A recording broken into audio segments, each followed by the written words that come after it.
What's up, everyone? I am back today with a review for the brand new Netflix movie Spiderhead, starring Miles Teller, Chris Hemsworth, Journey Smollett. I believe it's directed by John Kozinski, not to be confused with John Krasinski, and it is based off of the short story Escape from Spiderhead by George Saunders. I don't think this movie is bad or phenomenal. It's right in that middle range where it's okay. If you don't know what Spiderhead is about, it is a psychological thriller escape movie about these convicted convicts that are placed in this clinical trial in exchange for living a cushy prison sentence. They're basically living in like a 5-star resort. They have their needs taken care of. They're giving this delicious food. They have free reign to walk around, communicate with people, so on and so forth. And the only exception is that they have to go through these trials where they take these drugs that heavily affect their emotions. Some cause them to love really fiercely, others cause them to laugh no matter what's going on, others send them into anxiety-induced panic attacks, some even cause them to be afraid of everything. So it's a very interesting setup, and I like it. And best part of the movie, hands down, is definitely Chris Hemsworth. He is fantastic in this movie. He's so much fun to watch on screen, and you can tell he's having a lot of fun. I mean, like, just look at this dude. He's just getting down, dancing, having a good time. Like, he's feeling it. He's loving this role. And long gone are the days of skinny Miles Teller from Fan 4 Stick. This dude kind of beefed up for Top Gun Maverick, and I guess that carried over into this movie, depending on when the filming of these two movies was.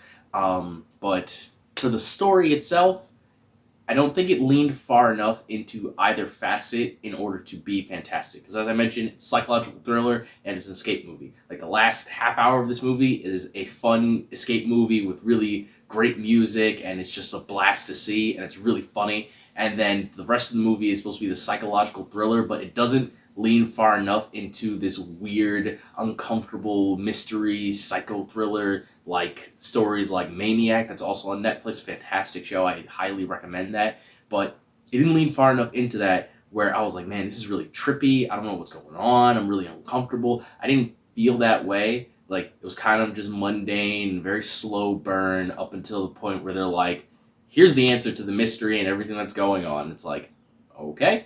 And then after that happens, then it switches gears and it's like, all right, time to escape. And it's like, all right.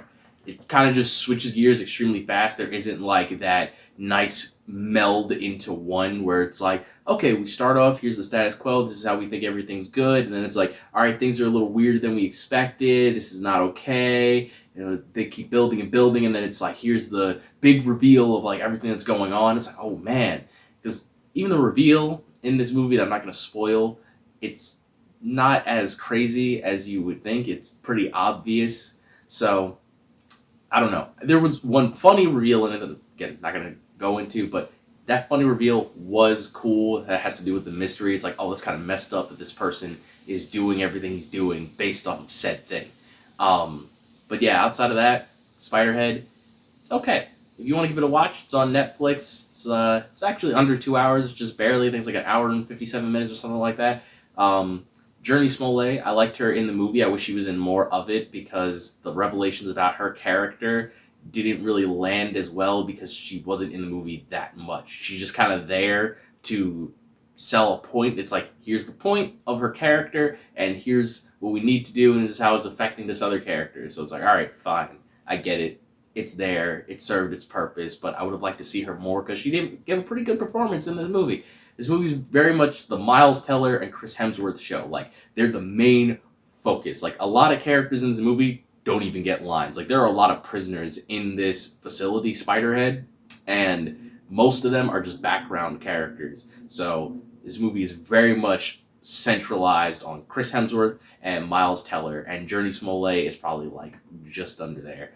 So yeah, that's Spiderhead. That's all I really have to say on it. I haven't read the short story, so if you happen to read the short story, Escape from Spiderhead, let me know how it is in comparison to the movie, if it was adapted well, if you think the short story is better, so on and so forth. I am genuinely curious, and I don't really read novels, so I'm probably not going to read that short story. Read, nigga! Read! But I do want to know about it. So that about wraps up this video. I am the Innocent Villain. Remember, folks, you're innocent until proven villainous, and I'll catch you next time. feel tonight.